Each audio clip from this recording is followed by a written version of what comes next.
believe that's the biggest part of stepping into a more evolved state, is to shed a lot of the ego. And that requires that we acknowledge a lot of the ego. And we had become experts at talking about transcending the ego, but we've used that as something to hide behind to actually still hold on to the ego. How many times have you heard someone say, you have an ego that needs to be transcended. I remember when I was transcending mine, and I know you might have a difficult time transcending yours, but it will be good for you. And the person doesn't realize that that entire statement and approach is one of ego. We feel spiritually self-entitled. Yes, there is a new expanded level of existence, of energy, light, and information, of an ability to facilitate healings and evolution for ourselves and others that is here. But no, we don't just get it because we're here. We have to do something to get it. Okay. We have to bring our ego down to a level where we are willing to learn through sharing with another human being. Now that's a trick for a lot of people. You know, it's a lot of people just say, yes, it's here and I'm just entitled to it. And that's pretty much like taking a 12th floor room in a hotel at the beach and sitting in the corner of the hotel room and trying to ohm in the ocean. Well, you can ohm and ohm and ohm all you want. A, the ocean isn't coming, or B, if it is, you had better run because it's a tsunami.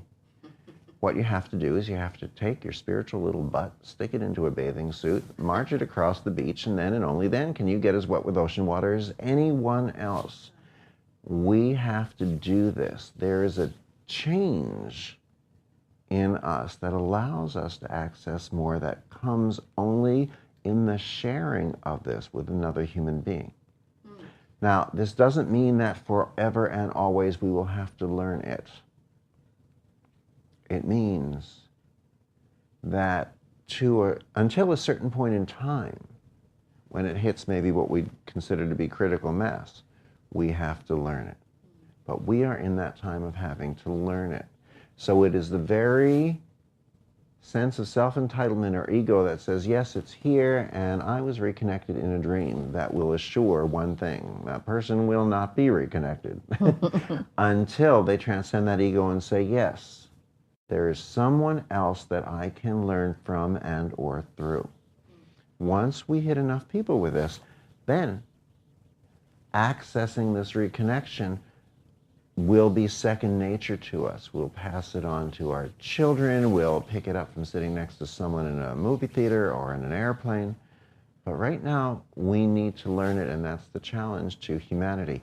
See, this is like picture a beautiful golden coin. We have the front and we have the back. The front of it is the gift or the reward, which is that this allows us to completely demystify the healing process. The back is the challenge. The challenge is whether or not we're willing to allow the healing process to be demystified. Or we could say the gift is that this allows us to remove the training wheels, kiss them, bless them, love them, and transcend technique, and to facilitate greater, more evolutionary healings. The challenge is whether or not we're willing to say thank you very much to all these energy healing techniques. The gift is that we may transcend them. The challenge is whether or not we're willing to. The gift is that this allows us to demystify. The challenge is whether or not we're willing to allow it to be demystified. In other words, the gift is the transcension of the ego, the transcendence, I should say, of the ego. And the challenge is whether we are willing to take that step through to the other side of the ego. Beautiful. So as we are move into this time of being, the observer, we are tapping to the inner world and not necessarily giving so much weight to the outer world, that we start moving in a vibrational perspective that allows more. It's almost like the container grows. Is that kind of the idea? And we affect the outside world by focusing on the inner world. Okay. That seems backwards. Till we get to a point where we recognize that there really is no outside world. yet we're affecting it. The illusion of it. It's not really backward. You know, think of it this way. We have a choice of being result-oriented or process-oriented. In our society, we've been trained subliminally to be result-oriented. Take this job for this income, take that job for that income. Maybe we make the money, maybe we don't. We haven't really been reinforced in being process-oriented. Do what makes your heart sing. And know that as you do that, you will become so successful that the money, the income will come. As far as being a healing facilitator, in the old teachings, we have been result-oriented. Come in, take a pendulum, find the problem. Feel for the energy blockage, do this, watch the way the chakras are spinning, spin them the other way, all these different approaches. What is the problem? How do I fix it? We have followed a medical model because we haven't had the spiritual model. Based on symptoms. Mm-hmm. Based on symptoms. I'm a medical intuitive, I'm a diagnostic.